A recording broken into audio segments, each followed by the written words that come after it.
मुकाबला news 24 digital माध्यमातील एक विश्वसनीय नाव। मुकाबला न्यूज 24 च्या बातम्या आणि जाहिराती पाहण्यासाठी सबस्क्राइब, लाईक आणि बेल आयकॉनवर क्लिक करा। जीर्ण झालेल्या मातीच्या घराची भिंत कोसळली, 15 वर्षीय मुलगी थोडक्यात वाचली। बेलोरा येथील घटना।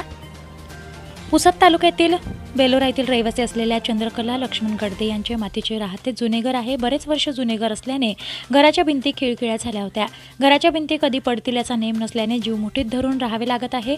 दिनांक 15 मार्च 2024 रोजी सकाळी 8 वाजता यांच्या घरांची भिंत कोसळली। त्यांच्या घराच्या भिंतीला भिंत लागून असणारे शेजारी शंकर गडदे यांची मुलगी पायल शंकर गडदे वय वर्ष 15 ही घराच्या शेजारी भिंतीजवळ कपडे धुत असताना तिच्याजवळच चंद्रकला लक्ष्मण गडदे यांच्या घराची भिंत अचानक कोसळली। कपडे धुत असणारी पायल तिच्या कपड्यावरच ही भिंत कोसळल्याने ही तरुणी तिचे नशीब बलवत्तर म्हणून थोडक्यात वाचली आहे।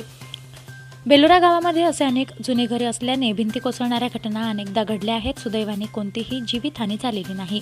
केंद्र आणि राज्य शासनाच्या घरकुल योजना गावागावात राबवत असल्याने गावातील सरपंच, ग्रामसेवक यांनी अशा जुन्या जीर्ण झालेल्या मातीच्या घराची पाहणी करून घरकुल मंजूर करून लवकरात लवकर घरकुल बांधून पूर्ण करण्यात यावे, जेणेकरून कोणतीही अघटित घटना घडणार नाही, अशी गावातील नागरिकांनी मागणी केलेली आहे। त्यामध्ये केशव गडदे, शंकर गडदे, पांडुरंग गडदे, उमेश गडदे, पंडित गडदे यांनी केली आहे।